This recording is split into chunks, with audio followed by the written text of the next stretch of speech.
Ko vajag, Anti? Labdien, dārgie skatītāji! Mēs sadarīsimies hokeja studijā kopā ar Latvijas hokeja izlases spēlētāju Kobe Jasu. Sveiks! Nevis Kobe, bet Koba. Tāpat kā Kobra, bet tikai bez ēra. Un nepūte no mušas ziloni. Esmu tikai parasts cilvēks. Pastāstot, kāds bija lidojums uz Sočiem? Nu, lidojums uz Sočiem kā lidojums, bet vienīgais bērziņš pirdēja vāveru visu lidmašīnu piepizdēja. Nebija lāgāk elpo. Gaidījām, kamēr pēc iespējas ātrāk nonāksim Sočos. Kāda bija atmosfēra, kad jūs izkāpāt no lidmašīnas? Atmosfēra, kas atmosfēra, bet vienīgais žurnālists saviem Olympusiem visu bāza kameras sejā savām zipspuldzēm un apžilbināja visus mūs tā, ka es pat tagad lāgā neredzu neko. Tagad jābrauc man pie acu ārsta. Acis labot. Ar ko jūs barojat olimpiādē? Baroja mūs tur boršķi, pelmeņiem maizīte, iedeva pa 100 gramus mums tur pie katras pusdienu reizes, bet vienīgais pirmajā dienā es pārēdu, ka baigs vajadzēja uz caurēt zālām šās dienas dzīvot.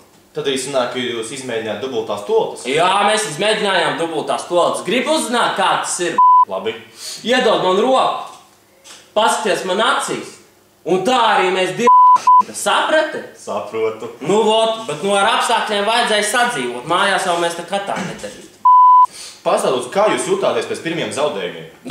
Kā tu būtu jūties? Bija. Treneris pēc spēles mums visiem ruļus sadeva. Bortā grib ielidot. Nu, sadeva visiem mums tur un negribējās pat lāgā līdz ārā no tās garderobes. Bet, treneris jau ir boss, jāklaus. Šefs.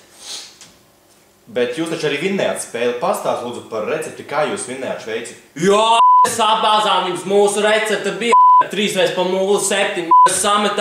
Sametāmies visi kopā, sametām viņiem vārtus, sagrāvām 3-1 redžu priekšgalā. Bet Edža taču nedzer.